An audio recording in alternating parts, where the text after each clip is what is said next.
Okay, hi everybody. I did a video on wicking bed grow bags. I can put a link to it if you haven't seen that, but I wanted to do a two-part video here to update how they did this summer and tell you how often I had to water it. And the second part will be what I do to overwinter them, what we're going to try to do, see if I do better than last year. I brought them in to try to get more peppers off them, extend the grow period, and I wound up bringing aphids into my greenhouse. It was terrible. So I'm not doing that this year. I'm going to cut them all back and I'll show you how to do that.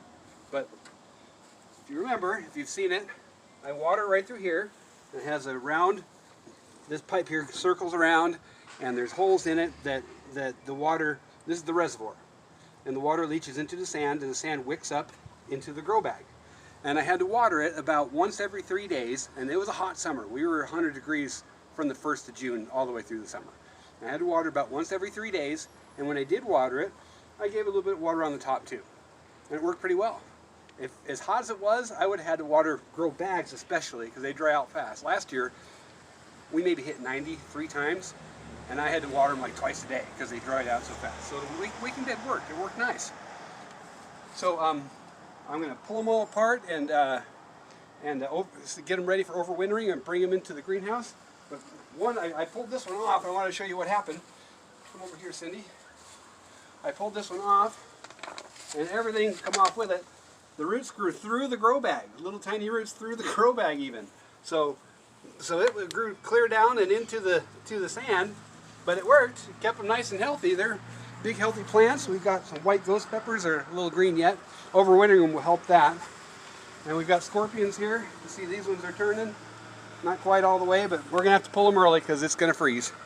And we got some scorpions on here.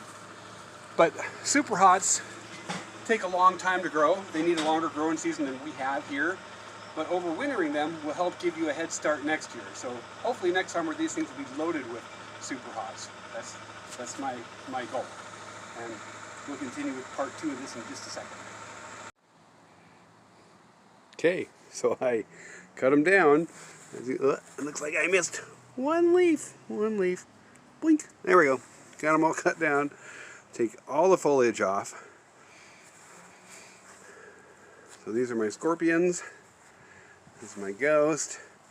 And you could even take more of these branches out and just leave like a V if you wanted, but this is where I'm going to leave it. None of them are crossing over each other. You know, if you got two that are crossing over and rubbing against each other, you might want to pick one and take it off.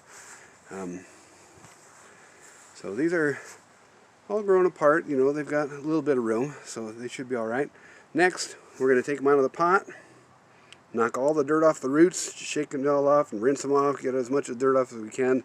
And I'm going to do a dip in insecticidal soap and hydrogen peroxide, and then clip the roots smaller. And I'll show you that when we get there. Okay, so I've got it out of the bag. Over here, you can see the potting soil, the old potting soil. I got as much of it knocked out of here as I can. And then what we do, and this is going to seem pretty harsh if you've never done this, we're just going to blast the crap out of it with some water and try to rinse as much of the dirt out of there as we can so that we can get all the aphids out that we can. Last year, I just brought them in, kept them in the pot that they were growing real nicely in, and tried to extend the season. I brought about 20 pepper plants in to my faster solar greenhouse. I'll do a video on that someday. And had a couple aphids come in, even though I sprayed it with some neem oil and things. And they took over, infested the greenhouse, and I couldn't get control of them until after I pulled everything out. And so I'm going to make sure that doesn't happen again. And that's why we take these drastic measures. When there's a couple pepper plants doing this, it's a lot better than the alternative of losing everything. Because in the wintertime, they don't have anywhere else to go. All they had to eat was what was in my greenhouse. And they ate everything. So we'll get as much of this out of here as we can.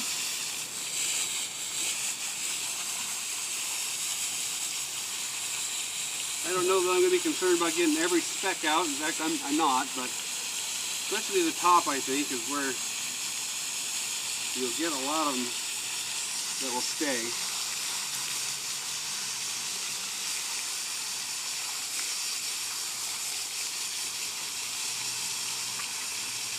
with me, almost done.